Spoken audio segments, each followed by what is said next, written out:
Hello, and welcome to the Exponential Growth Podcast, powered by Analyst Investors. I'm your host, David Olivencia, co-founder of Analyst Investors, and a passionate advocate for leveraging innovation and technology to drive success. In this podcast, we'll dive into the strategies that top leaders, investors, and entrepreneurs are using to navigate and thrive in this era of accelerating technological change.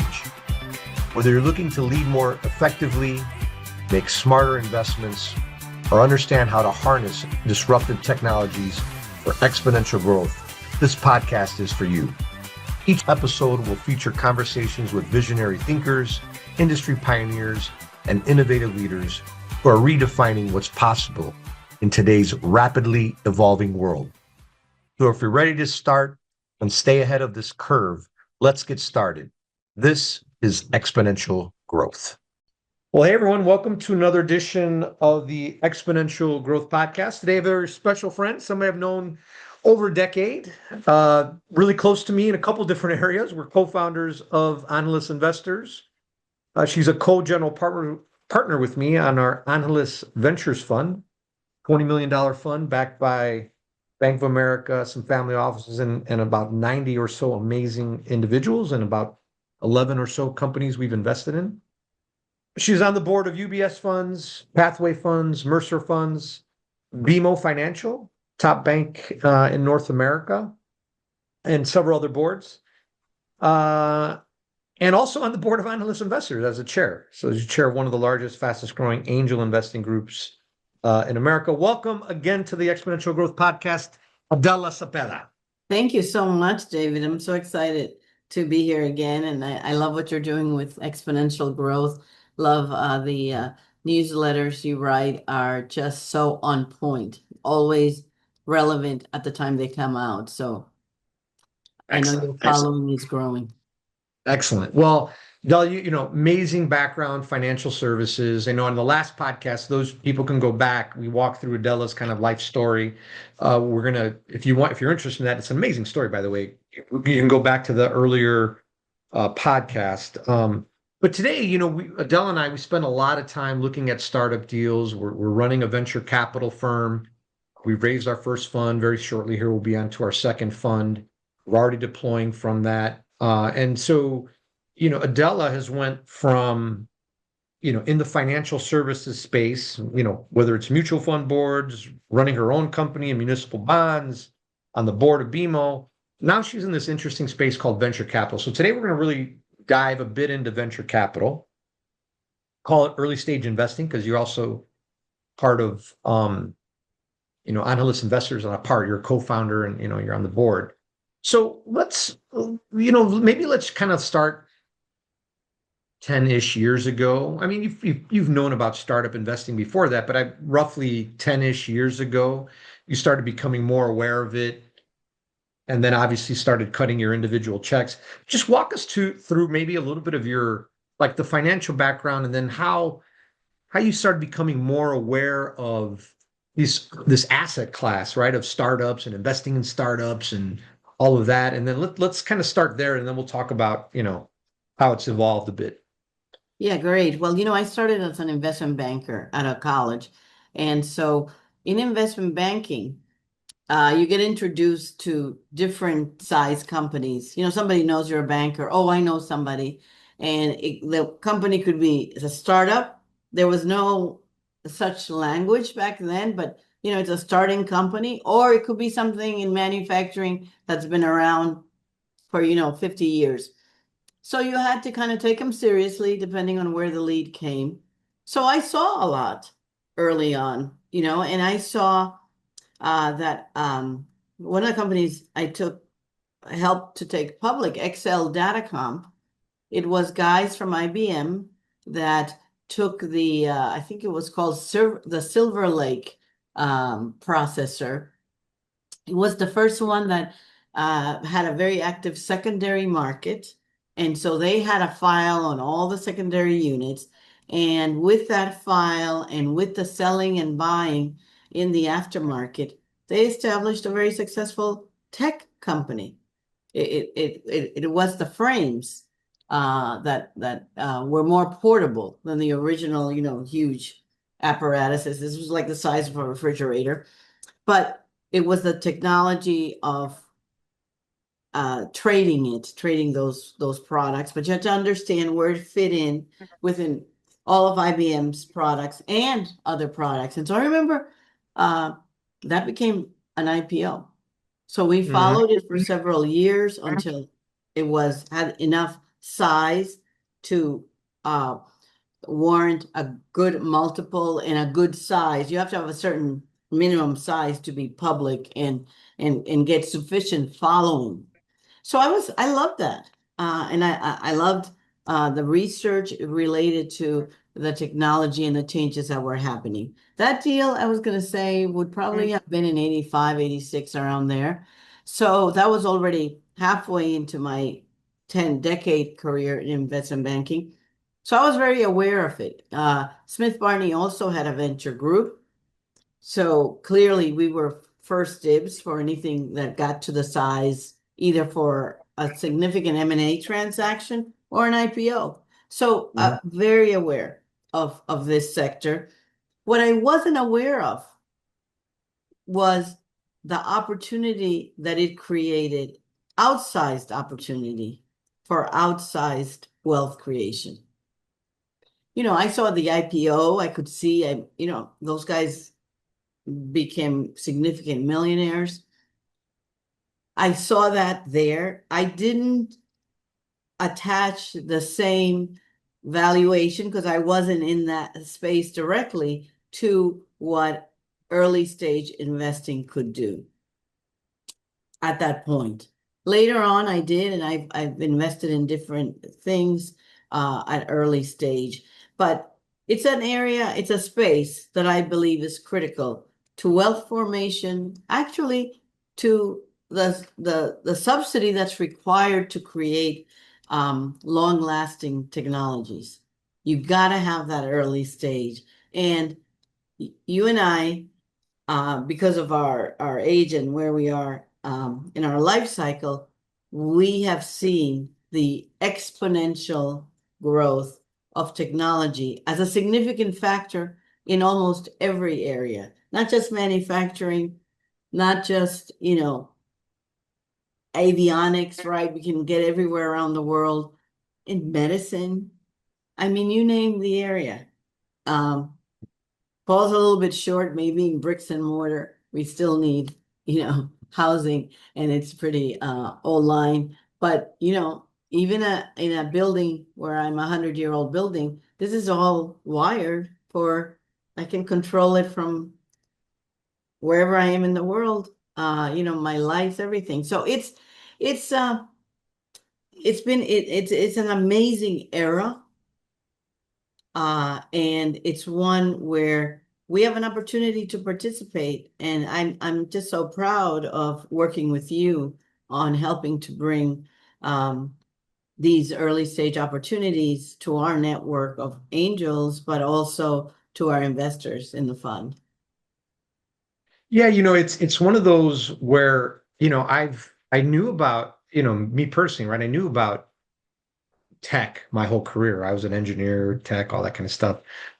I knew about startups that were doing very successful, right? Google explodes, while I was, early on in my career, Microsoft, Apple, all these other ones early on in the career. Those are kind of like the OGs of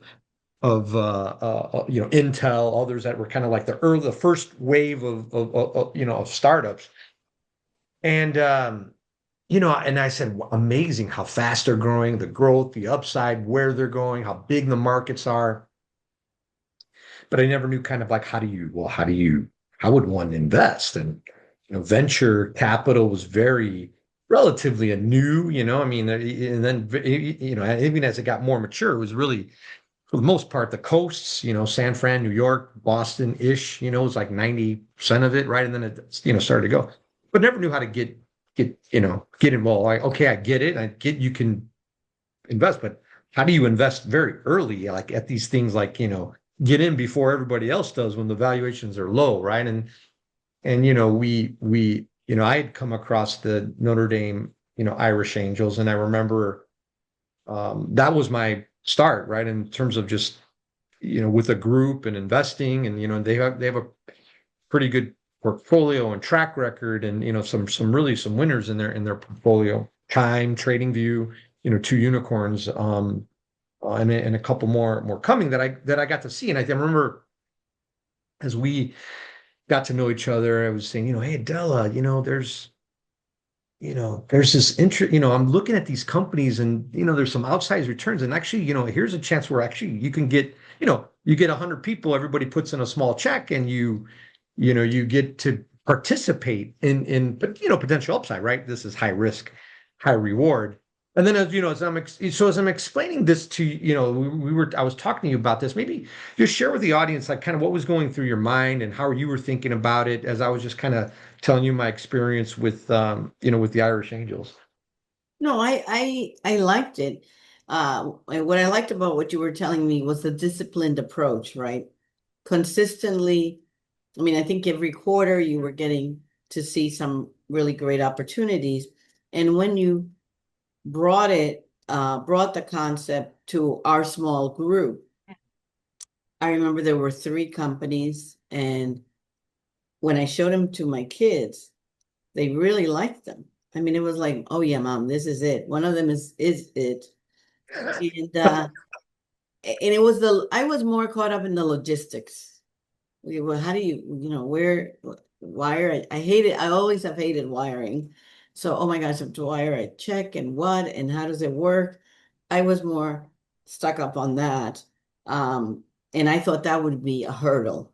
But look at the technology that exists now to do that pretty seamlessly. Pretty seamlessly. Yeah, like And then legal documents to Zoom to storing seamless, and videos to data DocuSign and rooms, DocuSign. It's Sidecard, all these. And then the other interesting aspect about it was the focus that you already had and that we agreed would bring the most value on technology. And so, I'm having been a big believer from seeing what I saw during my investment banking time. I really believe passionately that this is where the major opportunities are for change and for valuation and for appreciation. So I was Yeah, if you want so the scale, excited. it's important, right? If you want to get, Yeah, look at all these big companies they're leveraging technology to the max, right? yeah. So that was just it was fun. I thought we would be pretty alone in that, like, okay, I see it. You already were a strong believer. I didn't think we would have the, we started out with 50 um uh Angels, founding members. members, yeah. 50. That's companionship. And that's a core group that weighs in what we were doing, and that gave validity to what we were trying to do in a very clear way, where you bring the check and they brought the checks. And so and you pay to be a member. And so that was so reinforcing that we were on the right track. It was just exciting. It opened up almost a new career for me. I had just sold AC Advisory, after 20 plus years in muni financial advisory work. And so it was just great. I loved it. Yeah, so we, to listeners, so we kind of launched this angel investing group, Adela, myself, initial 8 or so kind of people that got it off the ground. Then we got to 50 founding members, and then pretty much we've doubled in membership every year. Fast forward 5, 6 years later, we're almost 700 members national, invest in about 30 or so companies, amazing sponsors, 30 sponsors. So we built probably one of the top largest, one of the largest, one of the fastest growing angel investing groups in America, and we still got a lot of room to grow. And our niche is we leverage the power of Latino growth to find, fund, and fuel the best ventures, and we've been at it, and we still, we still have a lot of upside. So we're only at it, we still got. I can only imagine what happens the next 6 years. I know it's Oh, going to be fun. it's gonna be I know that. fun. So okay, so we did that, and then you and I, we decided, hey, we think there's an opportunity to put some accelerant on this thing, and maybe there's some opportunities that our group is passing, that the market is big. Let's do a venture fund, and you and I, we're investing in several venture funds. We can talk a little bit about that. We had some experience, doing that. Maybe you can start there and share your experience with kind of investing in a venture fund and what that means. But then you and I, we launched this venture fund. So maybe before we jump into like you and I launch it, you've invested in a couple different venture funds. Why did you do it? To the extent you could probably share who you've invested in if you want. And what have you learned from that? And what do you like about it or not like about it? And, as an investor in venture funds. Well, it's the same as investing in a mutual fund versus in one stock. So there's the diversification aspect. And just like when you invest in a fund, there's a portfolio manager. So those are the GPs, and they have a strategy and in a sense, for what they want to invest in. I mean, they tell you, but basically it's based on their connections and their ability to anticipate the market size that this company can achieve, and to assess what's in most cases a very, very young team in an incipient industry, right? That's hard. Two guesses that the team probably hasn't worked together before, and that the niche is actually going to turn out to be lucrative in terms of revenue at a minimum. So, but I think you had worked with the team at Motivate, and when we talked to them, I liked one of the things in investment banking, you learn to assess the individuals a lot.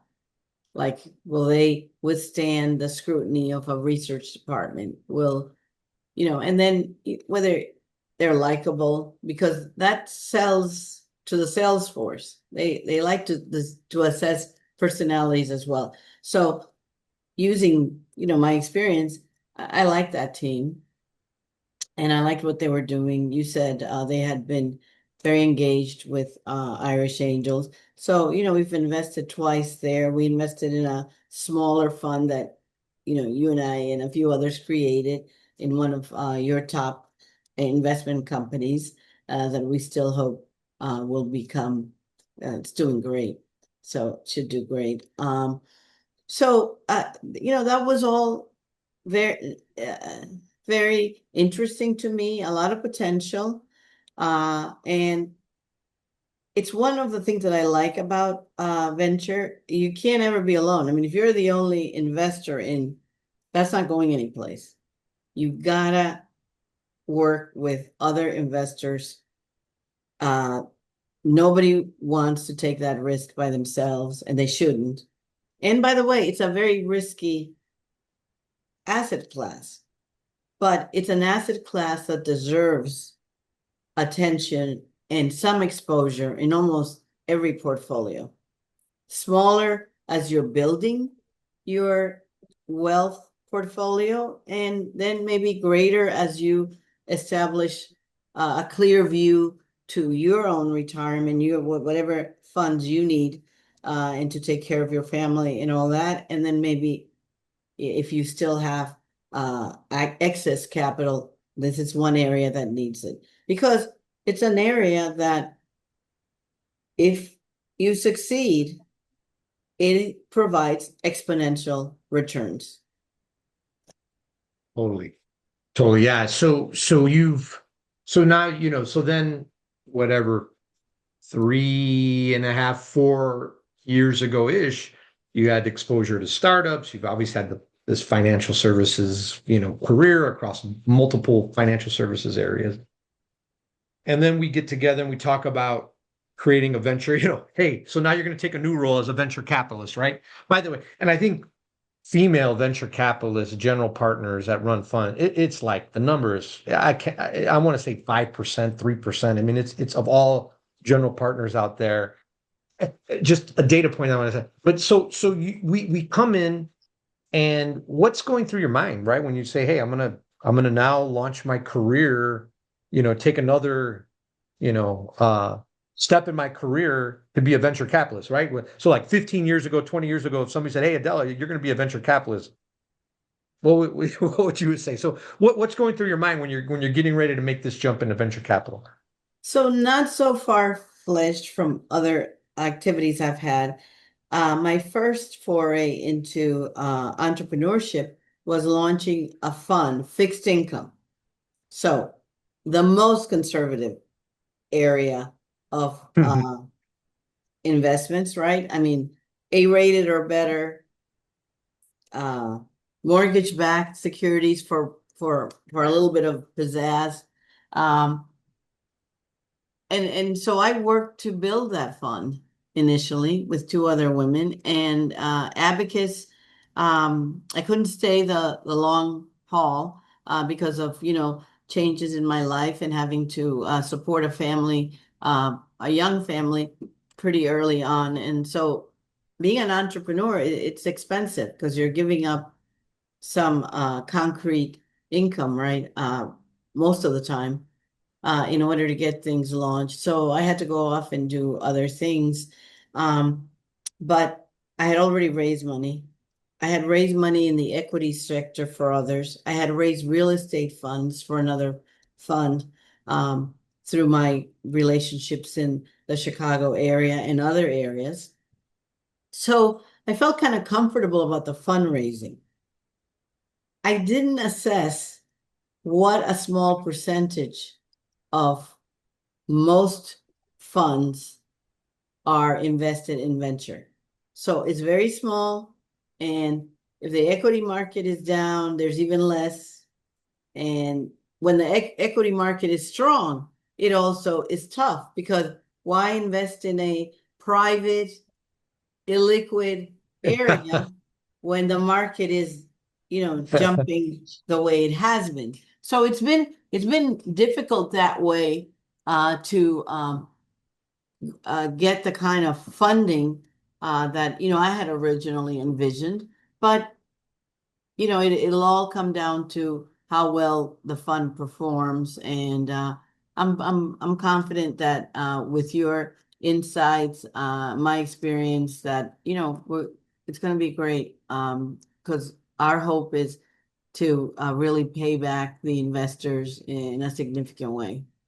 Amen. Amen. Right. It's like, hey, you got investors, they put their trust and their faith in us, and our job, our responsibility, wake up every day working hard to give them a great return. Right.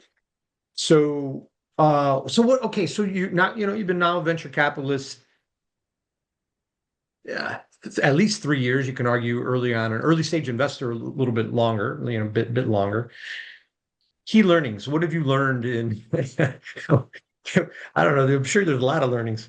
I'm learning new stuff all the time. What are some key learnings being an early stage investor and a venture capitalist? What are some key learnings that you have? Yeah, well, it's definitely important to lean into your expert teams. I think that's really key. I think that no matter how smart we think we might be, bringing in other perspectives is really significant. And it highlights something that, we could have missed. So that's been a key lesson. Being very conscious of runway. What are we funding? Well, how long a runway? Because And big for those who may are listening don't understand what runway is. Explain to them what runway is. yeah, like how long the funds raised will support the company, assuming that you know what the loss per month is. So how many months do they have of being able to go and run the company without running out of money? Yeah. Like So cash. How much cash do you have? yeah, what's So you the don't cash die. burn, the burn rate, I guess. Do people Yeah, the know burn burn rate rate? against the cash The you burn have. rate. So that's really important. Very important, critically important. And then really monitoring on a consistent, whether it's, weekly, bi-weekly, monthly, that there's an adherence to the plan and that things are coming in as expected. And if not, what is it going to be? I mean, pivots can be a good thing, but they can also create expenses that weren't expected and totally change the break-even analysis, totally change the burn rate. So those are some of the learnings.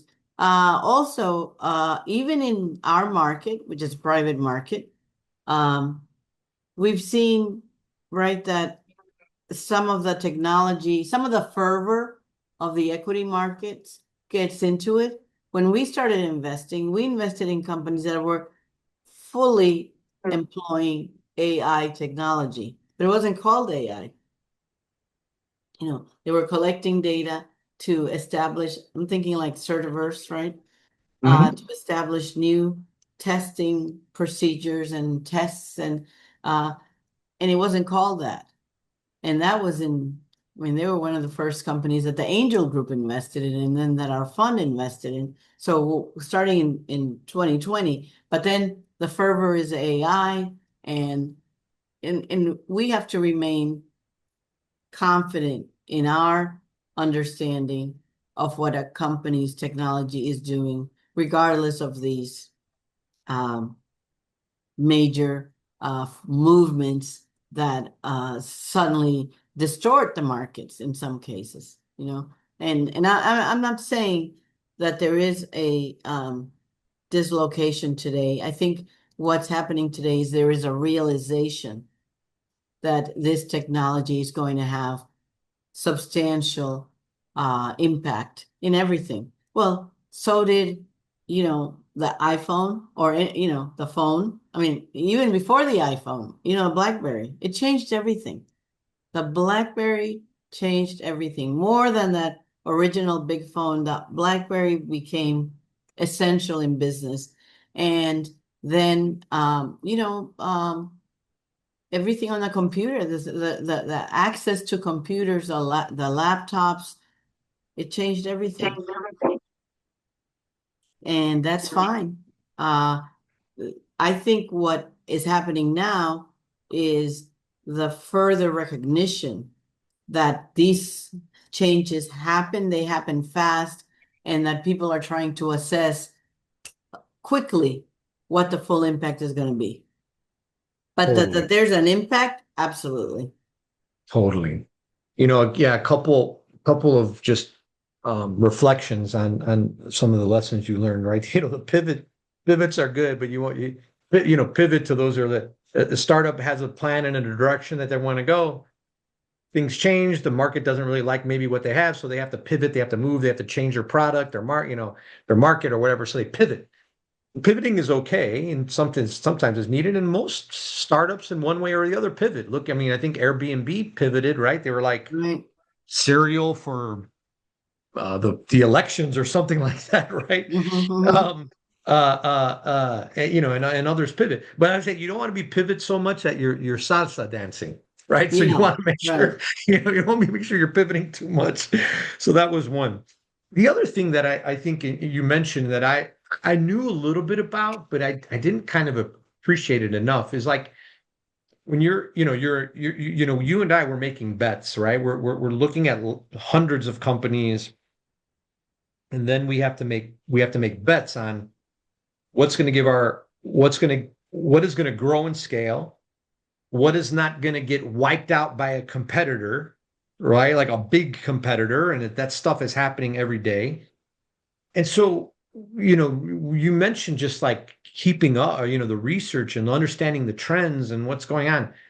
You really have to be on top of it, on top of what's going on top of the news, on top of latest trends, on top of latest technologies, because you're making bets on the future. You're making bets on the future. So to the extent and all the tools available, AI, all this different analysis that you can use, I guess it's fun in one aspect. I'd say it's challenging in another because you kind of always got to keep Hard. up. And then then you got to take action. You got to make a bet, and so, any additional reflections on that? Do you feel the same way, or any things you want to add on that? Oh no, I think you're 100%. And in my case, before I have a conversation with anyone in the morning, I've already read two or three papers, Yeah. including the Wall Street Journal, the New York Times, and any business news that comes my way. And this is because even any kind of world news, national news, it has an effect or has the potential to have an effect. Totally. Totally. So Like I'm look at trying to, stay ahead. And I think that anyone that thinks you can just walk into it and, you know, s- just make a bet, it's not like that.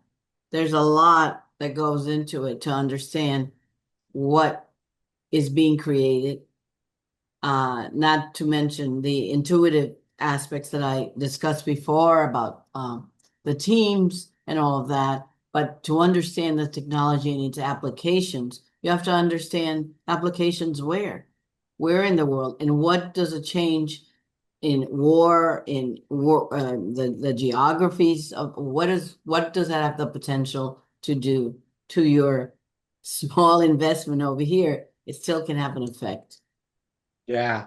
It was remind me of our investment that our fund did in Helios AI, right? And and Yeah. then the war breaks out, and they were in the Wall Street Journal talking about Yeah. how, hey, Right. I mean, yes, there's supply chain, but there's, I think it was fertilizer, right? It was like fertilizer, and it's like it has ripple effects, whatever, six, Our 7, 8 months startup, on. Yeah, our startup, our startup, they were in the Wall Street Journal.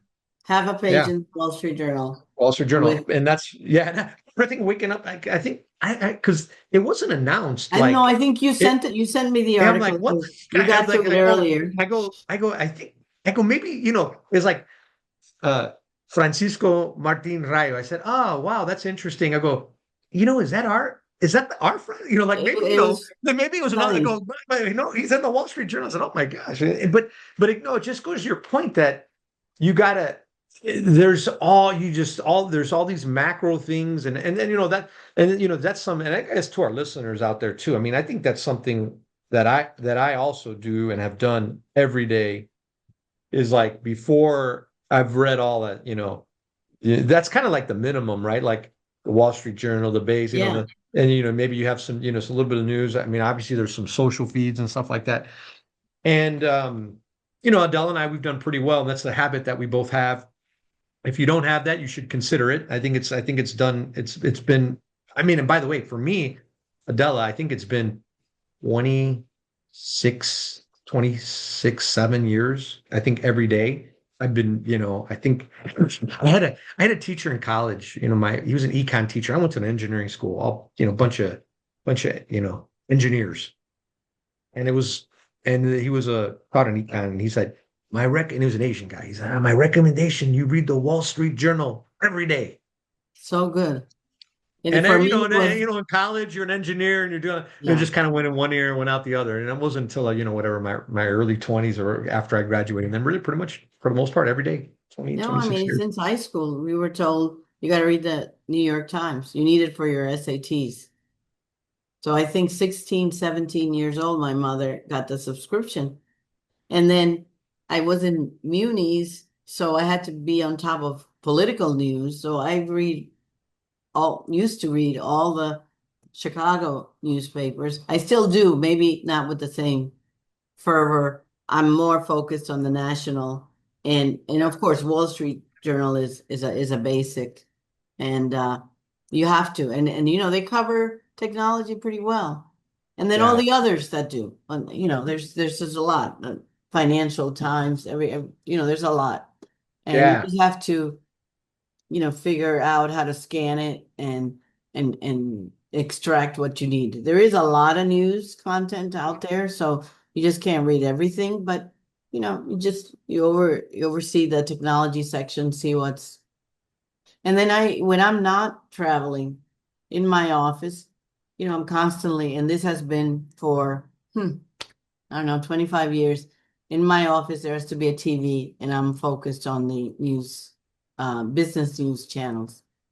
Like CNBC, you have it kind of like sometimes just Yeah, kind of it's got to be flashing in the on. I background. can't. I mean, when I sold my company, they said no, nobody has a TV in their office.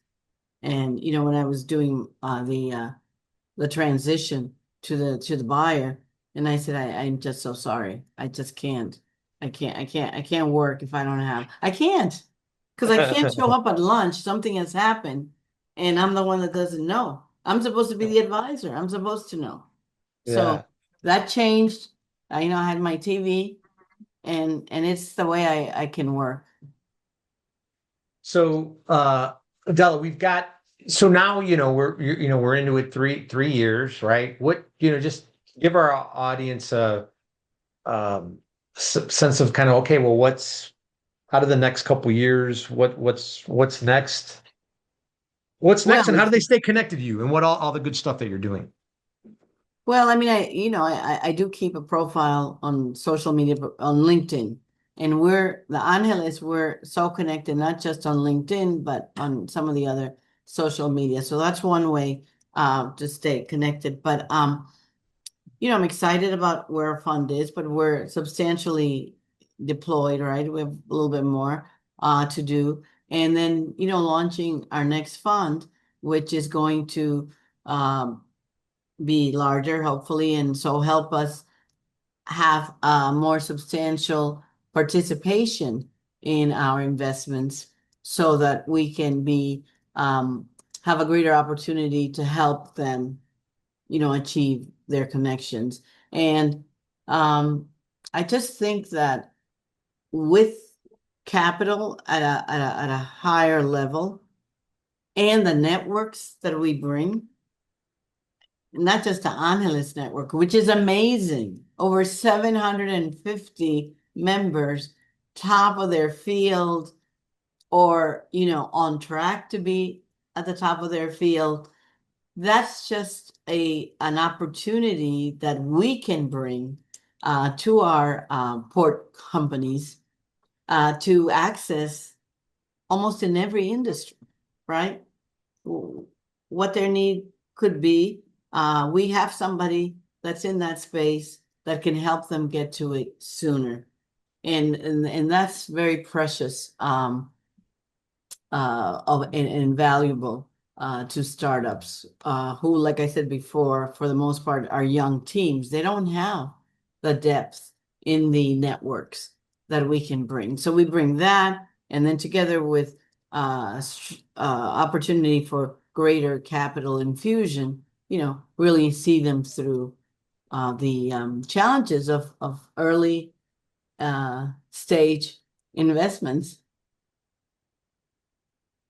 Yeah, I mean, it's there are a couple kind of thoughts and follow-ons there, right? I think the network is amazing, right? And we're going to continue to build the network, right? And so we got an amazing network. Our members are connected. By the way, this is a little sidebar. But, we co-found this organization. We build it. It's got members. It's growing. It's great. It's all fun. A lot of fun. We get together. We learn. But there's two members. I just find, like they met and now they're dating. They're both single or both, I don't know, either remarried or divorced or whatever. And like, it's like you kind of step on like, it's actually like you're impacting lives, right? And by the way, I co-founded another organization, and I know two people met through that and they got married. And it's like one of these things that, it's like it's kind of interesting. So little Well, I sidebar. love that. I love that. And I tell the guys all the time, come on, what's going on? We need to see that happen more. Yeah. Exactly. Exactly. We have great So, young members that yeah, we yeah, got them all. So we're going to continue to build, the network. An amazing thing, our social media presence. I think you're going to continue to see that grow and build. And I think, the other thing is like we're on the venture on both sides, whether it's the angel group and our venture firm. I mean, we're building, we want to build a durable, strong, impactful top performing, top tier venture firm, right? You look at the, for those who are out there, you look at the top venture firms that are out there. I mean, they all start out small. I mean, small is relative, but they all start out with their fund one, and they grow over time in fund two, fund three, fund four, and they grow from there. And we're taking those steps, and so that's I think a bit of what we're going to continue to build and see out there. So.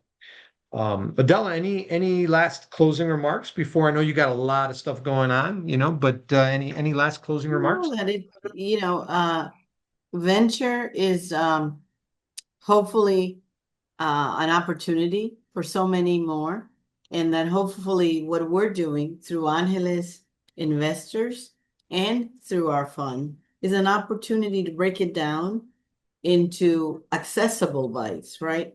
We're not asking the entry level, the cost of being an investor in many of these companies or funds is pretty high.